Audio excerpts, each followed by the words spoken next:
नमस्कार, स्वागत है आप सभी का न्यूज इंडिया पर और शो का नाम है 24 की चाल और मेरा नाम है आंचल कादियान। मौजूदगी बागपत लोकसभा में। देखिए 26 अप्रैल को दूसरे चरण के चुनाव है और बागपत में तभी मतदान होगा। उससे पहले हम पहुंचे हैं बागपत में और यहां पर 24 की चाल में बातचीत करेंगे कि इस बार बागपत लोकसभा सीट में दबदबा किसका है। बागपत को जाटलैंड भी कहा जाता है। इस बार एनडीए गठबंधन मजबूत रहने वाला है या फिर इंडिया अलायंस। देखिए कमल और फूल एक साथ आ चुके हैं, जबकि इससे पहले 2014 देखा जाए या फिर 2019 कमल और नलके में कड़ी की टक्कर देखने को मिलती थी, लेकिन इस बार जो है साथ आ चुके हैं। तो बागपत के जो समीकरण है वो बदले हैं या नहीं बदले हैं, सभी पर बातचीत करेंगे। हमारे साथ कुछ खास मेहमान भी जुड़े हुए हैं अपना अपना पक्ष रखने के लिए। सबसे पहले वेदपाल जी, टिकट कटा है, समीकरण बदल सकता है? टिकट कटा नहीं है, हमारी पार्टी का आपस में एक समझौता है और वे हमारे शीर्ष नेता हैं और नेता ही रहे। डॉक्टर सत्यपाल जी पार्टी के शीर्ष नेता हैं, प्रवक्ता हैं इस टाइम में और स्टार प्रचारक हैं। वे राजस्थान को देख रहे हैं, हरियाणा को देख रहे हैं, उत्तर प्रदेश को देख रहे हैं। बहुत बड़ी शिक्षा थे वे कोई ऐसे नहीं है उनका कोई टिकट काट दे। वे टिकट वो हमारी पार्टी का समझौता है और पार्टी ने जो शीर्ष नेता है समझौता किया है और वो समझौता फेवर में किया है, बागपत की भलाई के लिए समझौता किया है। लेकिन समीकरण जनता से तो पूछ रहे, राजकुमार सांगवान के बीच में समीकरण तो बन नहीं रहे हैं। कैसे समीकरण नहीं बनने, पूरे समीकरण है। नहीं, सत्यपाल शर्मा की तारीफें हो रही है, राजकुमार सांगवान की तो नहीं हो रही। ऐसा है, सत्यपाल जी जब आए थे तो उन्हें यहाँ कोई नहीं जानता था। आपको हम बताएं कि भारतीय जनता पार्टी में व्यक्ति नहीं संगठन चुनाव लड़ता है और अब संगठन जो है यहाँ पे क्योंकि आरएलडी के साथ गठबंधन है तो सब लोग नलके का चुनाव चिन्ह है और भारतीय जनता पार्टी उसी चुनाव चिन्ह के लिए काम कर रही है। तो गठबंधन है, गठबंधन के हिसाब से सभी भारतीय जनता पार्टी के कार्यकर्ता चुनाव में लगे हैं। उसका कोई विषय नहीं है कि सत्यपाल जी का टिकट कटा है। सत्यपाल जी को पार्टी और विचार करेगी उनके बारे में। हमारे यहाँ निर्णय जो है सामूहिक निर्णय होते हैं, कोई व्यक्तिवादी निर्णय नहीं है। इसलिए ये नहीं कह सकते कि कोई निराशा है, कुछ भी है। सब लोग एक साथ हैं। और एक बात आप और भी सोच सकते हैं कि पहले भारतीय जनता पार्टी लड़ती थी, भारतीय जनता पार्टी जीतती है, सेकंड नंबर पे नलका रहता था या आरएलडी रहती थी। अब दोनों लोग मिल के लड़ रहे हैं तो कोई विषय नहीं है, एक तरफा जीत होगी। देखिए दोनों मिलकर लड़ रहे हैं, लेकिन दोनों के मिलने से कहीं ना कहीं कार्यकर्ताओं में खटास जरूर पैदा हुई है। समाजवादी पार्टी का पक्ष रखने के लिए हमारे साथ है। आप पहले आरएलडी में थे, लेकिन अब आप समाजवादी पार्टी से जुड़े। सबसे पहले तो यही वजह जानना चाहूंगी कि क्या इसके पीछे की वजह और क्या इस बार राजकुमार सांगवान पर अमरपाल शर्मा भारी पड़ने वाले हैं? भारी तो पड़ ही रहे हैं मैम, क्योंकि जो बीजेपी और लोकदल का गठबंधन हुआ है वो लठों का गठबंधन हुआ है, दिलों का गठबंधन नहीं है। अभी कुछ दिन पहले, ज़्यादा नहीं 5-7 दिन पहले ही तिलवाड़ा में एक कांड हुआ। लोकदल वाले नेताओं ने बीजेपी के कार्यकर्ताओं को भगा भगा के मारा है। उस पर हमारे उपाध्याय जी भी हैं, जिला अध्यक्ष है, इन्होंने ही रिपोर्ट दर्ज कराई थी लोकदल के कार्यकर्ताओं के खिलाफ। वो हो गया, आखिरकार समझौता इनका हो चुका है, लेकिन इनको दिलों का गठबंधन नहीं है। और रही हमारी लोकदल छोड़ने की बात, जब इनका बीजेपी से पैक्ट हुआ तो इनके यहाँ क्या है, जो योगी और मोदी जी की जय बोलेंगे वो देश हित में है, और नहीं तो यदि उनकी जय नहीं बोलता वो आतंकवादी है। यहाँ काले पानी की सजा दे देते हैं ये उनको। योगी जी मोदी जी की जय बोलेंगे तो सब सही, नहीं तो काले पानी की सजा। यहाँ ऐसा कुछ नहीं है, यहाँ सब भारत माता की जय बोलने वाले लोग हैं। भारतीय जनता पार्टी राष्ट्रवादी पार्टी है और भारतीय जनता पार्टी व्यक्तिवादी नहीं है। वो एक विचारधारा के लिए काम करती है, देश के लिए काम करती है। हमारे यहाँ नेशन फर्स्ट है, पहले देश है, बाद में राजनीति है। और जो हमारी विचारधारा से, देश की विचारधारा से, राष्ट्र की विचारधारा से जो लोग इस विचारधारा को मान रहे हैं, स्वीकार कर रहे हैं, वो सब हमारे साथ लड़ रहे हैं। भारतीय जनता पार्टी बड़े भाई की भूमिका में है और यहाँ पर नलके का चुनाव चिन्ह है। सभी कार्यकर्ता मिलकर राष्ट्रीय लोकदल को चुनाव लड़ा रहे हैं। कि ये कौन से देश हित की बात कर रहे हैं भाई? जब महिलाओं को सड़कों पे डाल डाल के इनकी सरकार ने, प्रशासन ने उनको मारा था, घसीट घसीट के मारा, तब कहाँ गया था ये? बताइए आप। जब किसानों पर इतनी लाठीचार्ज की, कौन से देश हित की बात कर रहे हैं ये? जब किसानों के ऊपर इतना काम किया गया था, वहाँ पे अग्निवीर बना दिया। ये बच्चे जो आजकल नौजवान बैठे हैं, इन्हें अग्निवीर बना दिया। 4 साल के लिए कौन अपने बच्चे को मरने के लिए भेज देगा वहाँ? कौन सी ये बात नहीं है। बात वो है कि अगर तुम देश हित की बात कर रहे हो तो देश हित के लिए काम भी तो करो। करनी और कथनी में फर्क क्यों कर रहे हो तुम लोग? सीधे बोलते क्यों नहीं कि अगर हम करेंगे, बोल रहे हैं तो हम करेंगे भी उस काम को। और बात रही समाजवादी, समाजवादी वही बात है जो विपक्ष में होता है ना, वो दूसरे को ऐसे ही देखता है। इन्हें ये दिख रहा है समाजवादी तो आतंकवादी। क्यों समाजवादी ने अपने टाइम पे काम नहीं करवाया?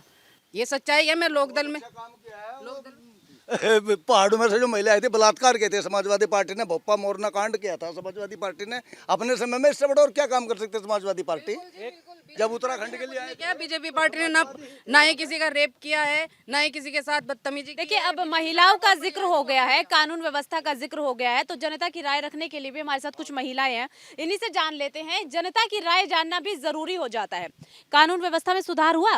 कानून व्यवस्था में वैसे सुधार तो बहुत हुआ, परंतु मैं ये कहना चाहती हूँ कि जनता, ये बीजेपी इतनी अच्छी पार्टी होकर भी इन्होंने विलय क्यों किया? मुझे इसका उत्तर चाहिए। क्यों, क्या कारण है विलय किया? ठीक है, मानते, मैं इसी का उत्तर ये पूछती हूँ कि क्यों किया। और यदि विलय किया है तो मुझे तो आशा लगती नहीं कि अपनी इन्होंने छवि खराब कर दी बीजेपी वालों ने विलय करके। देखिए, बीजेपी वालों ने छवि खराब कर दी विलय करके।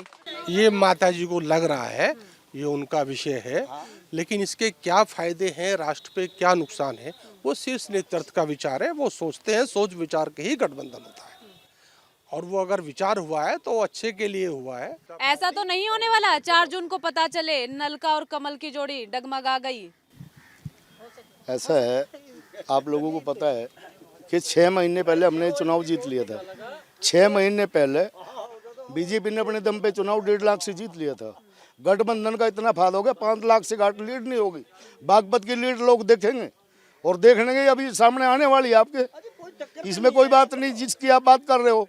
अभी ये जो रोड था, हमारे इस रोड को ले ले, जो हमारा दिल्ली से सहारनपुर के लिए रोड है, इस पेड़ की जड़ भी बेच का खा गए लोग। बनाने वाला कौन था? डॉक्टर सत्यपाल, भारतीय जनता पार्टी थी। हमने बनाया रोड। ये वे पेड़, जितने भी पेड़ कटे हैं, जितने पेड़ कटे में उन्होंने काटे। सरेआम गोली चलवाते हैं जो लोग। जिस नेता का जिक्र को, अपराधी का जिक्र करोगे हमारे सामने। भारतीय जनता पार्टी कमेरू की पार्टी है और सच्ची ईमानदार पार्टी है। कोई कुछ नहीं करता, सब बैठे बैठे का बीजेपी के जो हमारे मंत्री जी हैं मुजफ्फरनगर से, वो धमका रहे हैं वोटरों को, कहले तो चुनाव के बाद इलाज कर दिया जाएगा। ये है इन लोगों के विचार। हम आतंकवादी नहीं है, ये आतंकवादी है। ये देख लो, ये भरी मंच पे धमका रहे हैं मंत्री जी। देखिए, यहाँ पर समाजवादी पार्टी की तरफ से ऑडियो भी दिखाया जा रहा है कि मंच से धमकाया जाता है। हालांकि शिवपाल यादव का भी एक बयान आया था जब पहुंचे थे एक प्रोग्राम में, और मंच से धमकाते हुए नजर आए थे। ऐसा नहीं है कि सिर्फ बीजेपी, बल्कि हर एक नेता का इसी तरीके का बयान आता है। बीएसपी का पक्ष रखने के लिए भी हमारे साथ मुकेश उपाध्याय जी जुड़े हुए हैं। मुकेश जी, बीएसपी को लेकर के क्या कहेंगे? बीएसपी का दबदबा कितना देखने को मिल रहा है? टक्कर तो अमरपाल शर्मा और राजकुमार सांगवान के बीच है। परवीन जी कितना दबदबा रखते हैं? परवीन जी का चुनाव बड़ा अच्छा है, और बीएसपी ने सदा विकास पे और लॉ एंड ऑर्डर पे और बच्चों की नौकरियों पे काम किया है। ये जो भारतीय जनता पार्टी वाले इतनी लंबी लंबी बातें बताते हैं, हमारी बहन जी ने जब उत्तर प्रदेश के अंदर पुलिस की भर्ती कराई थी, निष्पक्ष भर्ती थी, और कोई रिश्वत का एक भी मात्र कोई दाग नहीं बता सकता। उस भर्ती में उत्तर प्रदेश के बागपत जिले के सबसे ज़्यादा लोग उस भर्ती में हुए थे, लेकिन इनके तो भर्ती से पहले पेपर भी लीक होते हैं। बताइए क्या लॉ एंड ऑर्डर इन लोगों का? बहन जी का लॉ एंड ऑर्डर इतना अच्छा था कि जो आज ये बताते हैं कि बहन सुरक्षित है, वो सुरक्षित है, आप उठा के देख लीजिए। कानूनी व्यवस्था बहन जी के कार्यकाल में बहुत ही सुंदर और बहुत ही अच्छी चलती थी। तो इसी मुद्दे पे, रोजगार के मुद्दे पे और विकास के मुद्दे पे और लॉ एंड ऑर्डर के मुद्दे पे हम चुनाव लड़ रहे हैं। योगी जी ने काम नहीं किया? योगी जी ने क्या काम किया योगी ने? बताइए आप जिन सड़कों की बातें आज ये कह रहे हैं, सड़कें बनाई, किसने बनाई सड़कें? अरे जिनने सड़कें बनाई उसको तो इन्होंने भगा दिया यहाँ से। अब दूसरे को उठा के ला रहे हैं। जो लोगों के पास जुत्ते मारते हैं, लोगों को गालियां देते हैं, कमीन बताते हैं, उन्हें उठा के हमारे सिर पे लिया यहाँ पे। तो ये जनता क्यों वोट देगी? ये जनता वोट देगी बसपा को, जो बसपा अच्छी है, या फिर गठबंधन को, दूसरे को वोट देगी, समाजवादी को। और जरूरत पड़ी तो हम भी इन्हें हराने का कार्य करेंगे, चाहे कोई भी का कार्य। जरूरत पड़ी तो बीएसपी समाजवादी पार्टी के साथ जा सकती है। जरूरत पड़ी तो बीएसपी समाजवादी पार्टी के साथ जा सकती है। ऐसा है जी, प्रधानमंत्री एक देश का राजा होता है, और राजा का काम ये नहीं होता कि मंदिर बनवा दे। राजा का काम होता है कि देश को एक मंदिर बनाए, देश के लिए काम करे। अयोध्या का जिक्र कर रहे हैं, तो जिक्र तो अयोध्या का कहीं का भी हो। इतने मंदिर तोड़ के बना दिए, जो वहाँ पे बेघर हैं, आज तो वो चिल्ला रहे, उनको घर ही नहीं मिला। कई किलोमीटर तक का मकान तोड़ दिए। बताओ उनके लिए क्या होगा, कौन गवर्नमेंट करेगी उनके लिए? गवर्नमेंट ने काम नहीं किया, घर नहीं बनवाए गए। 4 करोड़ पहली बार 4 करोड़ परिवारों को जो बेघर लोग थे, 60 साल विपक्ष की सरकार रही, 60 साल में किसी सरकार के द्वारा 4 करोड़ निर्धन लोगों को मकान कभी नहीं दिया गया। सबसे पहले तो मैं सभी दर्शकों को नमस्कार करता हूं और यहाँ के बारे में मैं आपको बताता हूं जी। हमारे यहाँ से तो बहुत बड़े बड़े नेता पैदा हुए, देश के प्रधानमंत्री पद तक गए, कैबिनेट मंत्री पद तक गए, लेकिन मैंने देखा है कि पार्टी विशेष ने कभी यहाँ किसी भी पार्टी विशेष ने यहाँ ध्यान दिया विकास पे।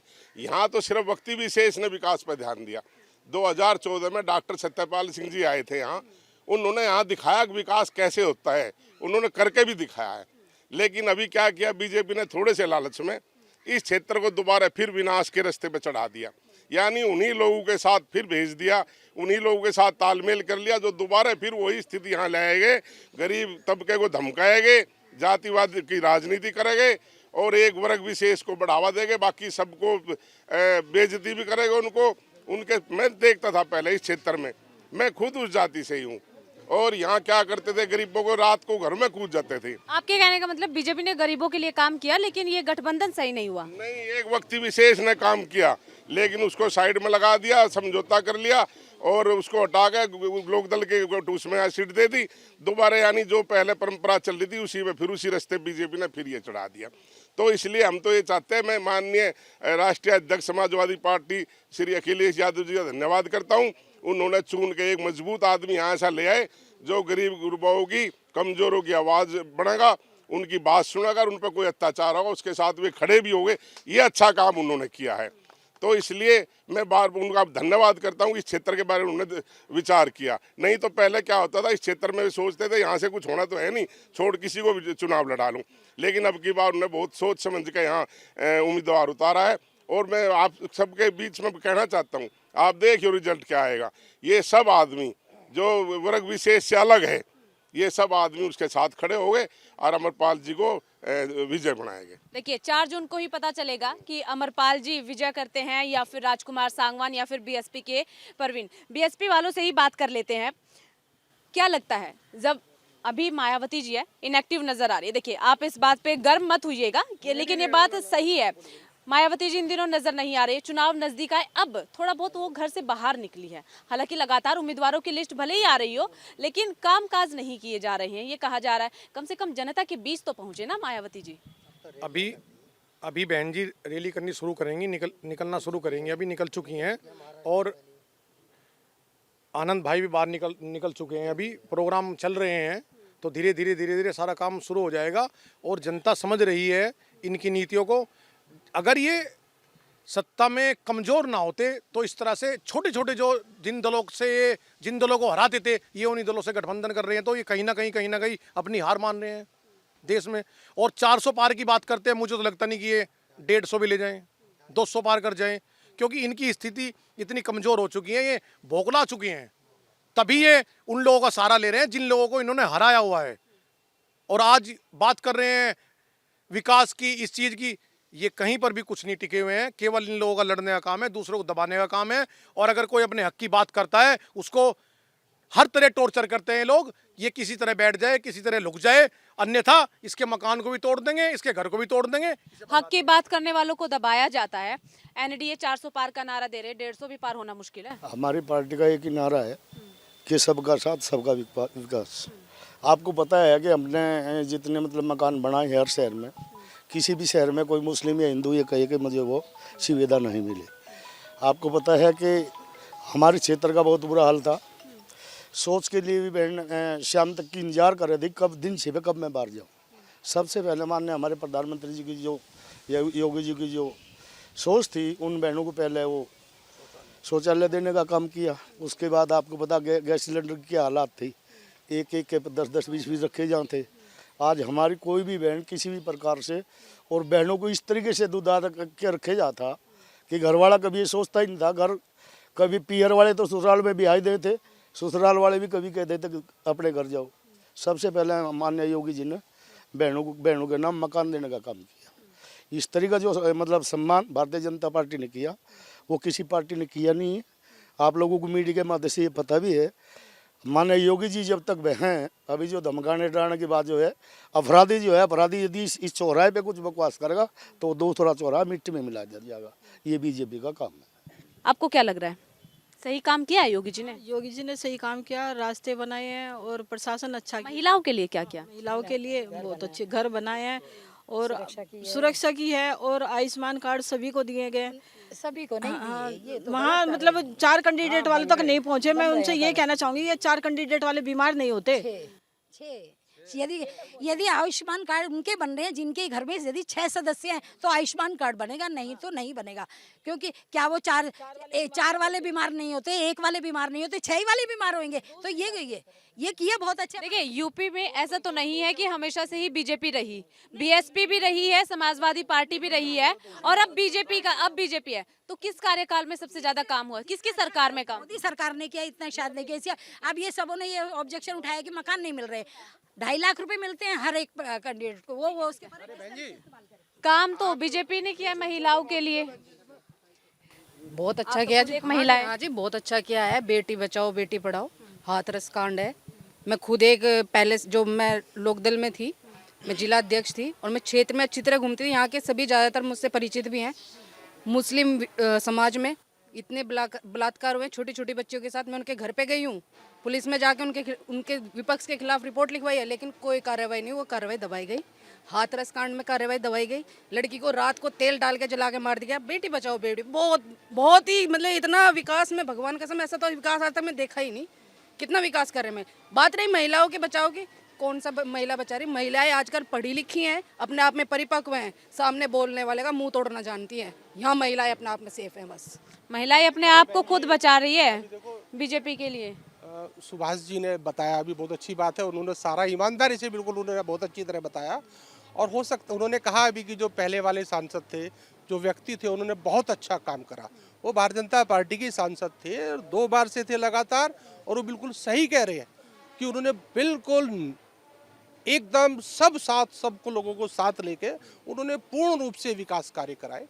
और ये शक हो सकता है कि सांगवान जी कुछ नहीं कर देंगे या ऐसा नहीं करेंगे। जब सत्यपाल जी को लाया गया था, लोग उनके बारे में भी बोल रहे थे।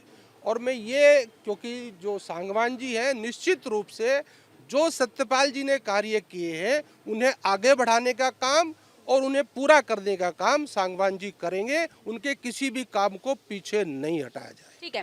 देखिए उत्तर प्रदेश के बागपत का जब जिक्र करते हैं तो वोट परसेंटेज आपको बता दें, 16 लाख से ज़्यादा यहाँ पर वोटर है और 4 लाख से ज़्यादा वोटर का जो दबदबा है वो जाटलैंड भी कहा जाता है और जाटों का है। मुस्लिम वोट जो है वो 3 लाख से ज़्यादा है। क्या लगता है मुस्लिम वोट इस बार किस तरफ जाने वाला है? 3 लाख के करीब शायद मुस्लिम वोट बागपत में है। 3.25 लाख के करीब मुस्लिम वोट है यहाँ पे। मुस्लिम वोट भाजपा के, जाहिर है भाजपा के खिलाफ जाता है और जाएगा भी। अब वो निर्णय तो मुस्लिम लेगा कि वो बसपा की तरफ जाता है या सपा की तरफ जाता है।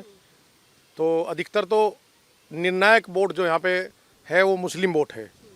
मुस्लिम वोट जिसकी तरफ जाएगा वो इन लोगों को, भाजपा को हराने का कार्य करेगा। कुछ खिलाड़ियों का जिक्र कर लेते हैं। आप अर्जुन पुरस्कार से सम्मानित हैं। अभी हमने देखा कि हरियाणा के जो खिलाड़ी है वो जंतर मंतर पर पहुंचे। उत्तर प्रदेश के खिलाड़ी भी कुछ नाराज हैं इस सब चीजों से? नहीं जी, उत्तर प्रदेश के खिलाड़ी तो सिर्फ मैं आपको बताता हूँ कि अगर वैसे देखा जाए ना, सरकार ने किसने खिलाड़ियों के लिए ज़्यादा किया तो आदरणीय मुलायम सिंह यादव जी थे। उन्होंने तो खिलाड़ियों को, जैसे यश भारती वगैरह पुरस्कार थे, पहले क्या था, लेखक कवि इनको तो दिए जाते थे, खिलाड़ियों को किसी को नहीं। तो श्रद्धेय मुलायम सिंह यादव जी ने सबसे पहले शुरुआत की थी कि खिलाड़ियों को यश भारती पुरस्कार दिया जाए। जब उसके बाद माननीय अखिलेश जी का शासन आया, इन्होंने बढ़ चढ़ के कई कदम आगे जाके एक बहुत अच्छा निर्णय लिया कि हर यश भारती प्राप्त खिलाड़ी सभी को, विशेषकर खिलाड़ी थे उसमें ज़्यादातर, उनको 50,000 रुपये पेंशन मिलेगी। और उन्होंने शुरू भी कर दी थी, बहुत दिन तक मिली। वो आदरणीय योगी जी ने ये कह गया कि इसमें कुछ आदमियों को गलत दिया गया और हम इसमें काट छांट करेंगे, जो गलत है उनको छोड़ेंगे, अच्छों को देंगे। लेकिन ये तो कह दिया, ख़त्म कर दी, लेकिन शुरुआत आज तक नहीं हो पाई। तो अगर खिलाड़ियों की आप बात करो किसने सबसे ज़्यादा किया तो आदरणीय अखिलेश जी ने और श्रद्धेय मुलायम सिंह यादव जी ने किया। विशेषकर कुश्ती खिलाड़ियों को तो विशेष चाहते थे, विशेष प्यार करते थे। तो खासकर ग्रामीण खेल कूद से तो उनका विशेष स्नेह रहता था। तो बात ये थी, और अगर इन्हें खिलाड़ियों से प्यार था आदरणीय योगी जी को, तो वह पेंशन ख़त्म क्यों करी है? अच्छे अच्छे खिलाड़ियों को मिलती थी, ठीक है, अगर किसी को गलत मिली भी थी उसकी बंद कर देते, बाकी को तो देते, लेकिन कुछ नहीं शुरुआत हुई है। ऐसा है जी, लोक दल को हराने के लिए भाजपा यहाँ आई थी। पहले यहाँ से हमेशा लोक दल का आदमी जीतता था। भाजपाई सभी जातियों ने इकट्ठा होकर भाजपा को जिताया, 2 दफे जिताया, काम भी खूब हुए। हरियाणा पुल से लगा के ये सड़क, इस पर धूल चाटते थे सभी लोग, सभी धूल चाटते थे, दम में हो गए लोगों के। और ये जो गठबंधन करा, जब भाजपा जीत रही है तो गठबंधन की जरूरत क्या थी? और ये जो गठबंधन, देखिए बार बार सवाल यही आ जा रहा है, गठबंधन क्यों बना? उतर रहा, ब्राह्मणों के, त्यागियों के और जातियों के गठबंधन गले नहीं उतरना। जिस गठबंधन गले नहीं उतर रहा है, गठबंधन से खासी नाराजगी। देखिए एनडीए में कम से कम 34-35-24 के करीब पार्टियां हैं। वो तो ठीक है, लेकिन गठबंधन आरएलडी और बीजेपी की बात हो रही है। आरएलडी और बीजेपी की मैं बात कर रहा हूँ। आरएलडी को केवल 2 सीटें दी गई है, और जो आरएलडी के जो जैसे